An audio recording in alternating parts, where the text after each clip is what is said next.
Aims fitness academy আজ যে ভিডিওটি আপলোড করেছে সেটা এজিলিটিকে ডেভেলপমেন্ট করে খুব সহজেই 5 কিলোমিটার, 1600 মিটার বা 800 মিটার বা লং জাম্প, যে ডিফেন্স লাইনের যত রকম মাঠ আছে অতি সহজেই পাস করার একটা কৌশল।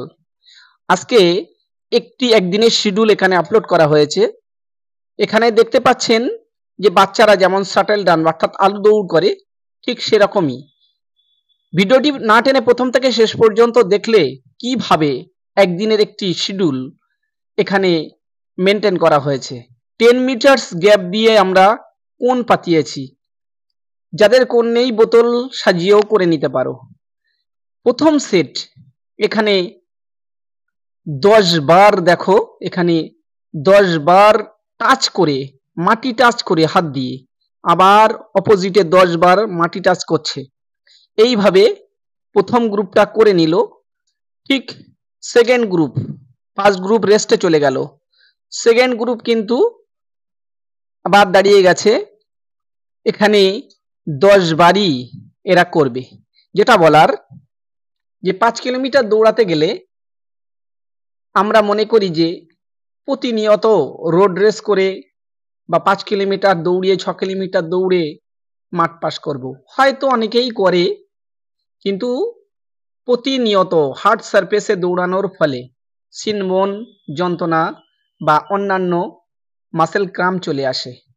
তাই আমার ট্রেনিং সেন্টারে যারা যত ছেলে মেয়ে আছে কাউকে আমি রোডে উঠাই না, এবং এই ট্রেনিং সেন্টারে যারা 2 মাস প্র্যাকটিস করেছে তারা কিন্তু ডিফেন্স লাইনের, সে এসএসসি জিডি হোক, ওয়েস্ট বেঙ্গল পুলিশ হোক, ক্যালকাটা পুলিশ হোক, রেল হোক, জেল পুলিশ হোক, কোনোদিন ফেল করেনি।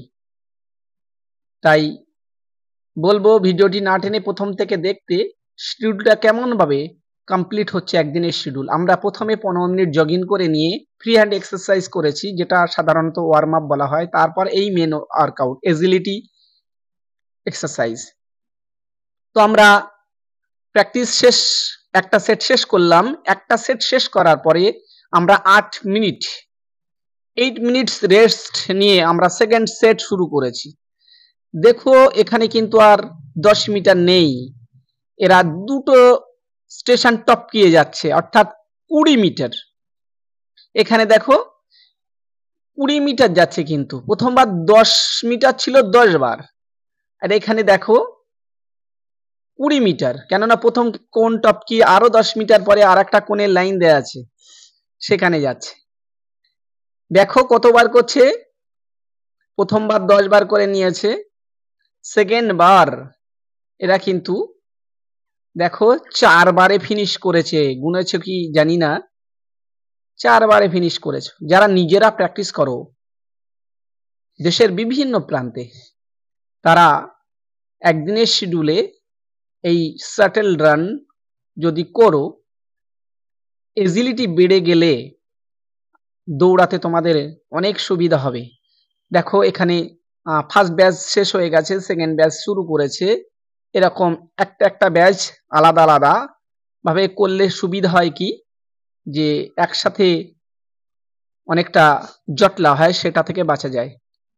তাই আলাদা আলাদা ব্যাচ করা হয়েছে। ঠিক এই ব্যাচটাও 6টা, পরপর ব্যাচ দেখানো হবে না, ভিডিওটি লং হয়ে যাওয়ার জন্য। তো এখানেও এরাও কিন্তু 6 বার যাতায়াত করছে, কাউন্ট করলে বুঝতে পারবে। এইভাবে এই সেটটা এরা শেষ করছে, সেকেন্ড গ্রুপের যে সেটটা শেষ করছে। তাই বলবো গতানুগতিক দৌড়িয়ে প্রতিদিন যদি 10 কিলোমিটার করে দৌড়ায়, যা কষ্ট হয়ে যাবে, এডুকেশন পার্টটা কিন্তু অ্যাবসেন্ট হয়ে যাবে, কারণ বেশি ফ্যাটিক হয়ে গেলে এডুকেশনটাও তো দরকার। ঠিক সেটটা শেষ হলো, নেক্সট সেট ঠিক 8 মিনিট রেস্ট করার পর, এখানে রেস্ট দেখানো হচ্ছে না, দেখো নেক্সট সেট শুরু হয়েছে।